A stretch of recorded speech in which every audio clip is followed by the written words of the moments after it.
ঐতিহাসিক 23শে জুন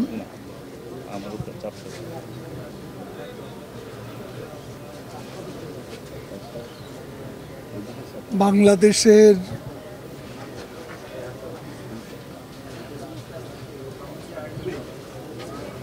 প্রাচীনতম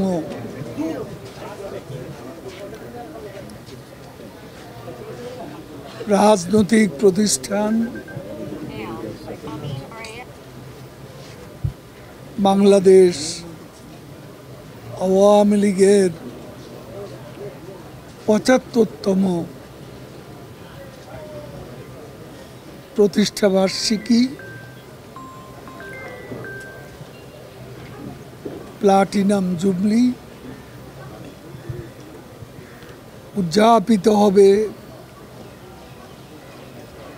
সারা বাংলাদেশে। আমাদের কেন্দ্র থেকে তৃণমূল পর্যন্ত আমরা প্রস্তুত প্রতিষ্ঠাবার্ষিকী উপলক্ষে আমাদের আয়োজনও সম্পন্ন। গতকাল আমরা যতটা প্রত্যাশা করিনি, ঈদের পর রাজধানী ঢাকা যেখানে এখনো ফাঁকা ফাঁকা, সেখানে গতকাল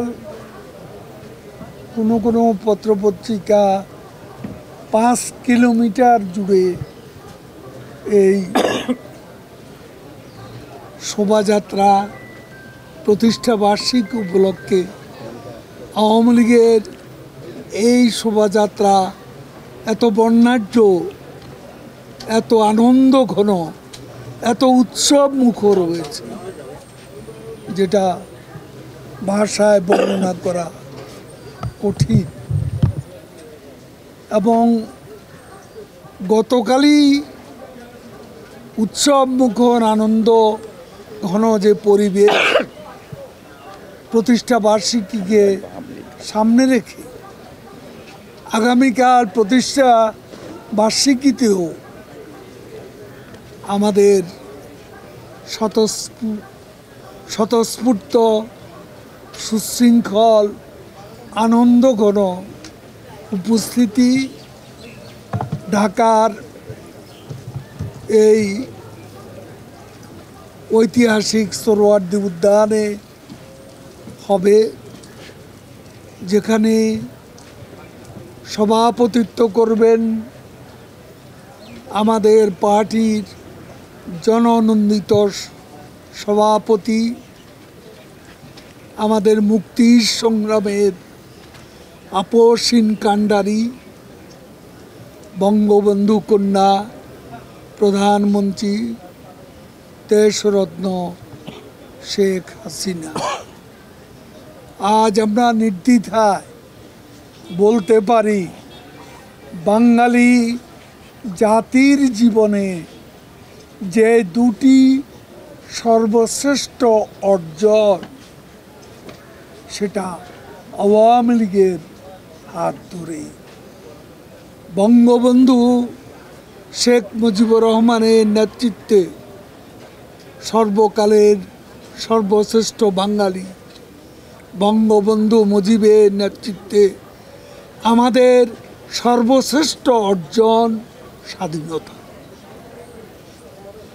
আর বঙ্গবন্ধু কন্যা শেখ হাসিনা দেশরত্ন প্রধানমন্ত্রী জননেত্রী শেখ হাসিনার হাতে আমাদের সর্বশ্রেষ্ঠ উন্নয়ন।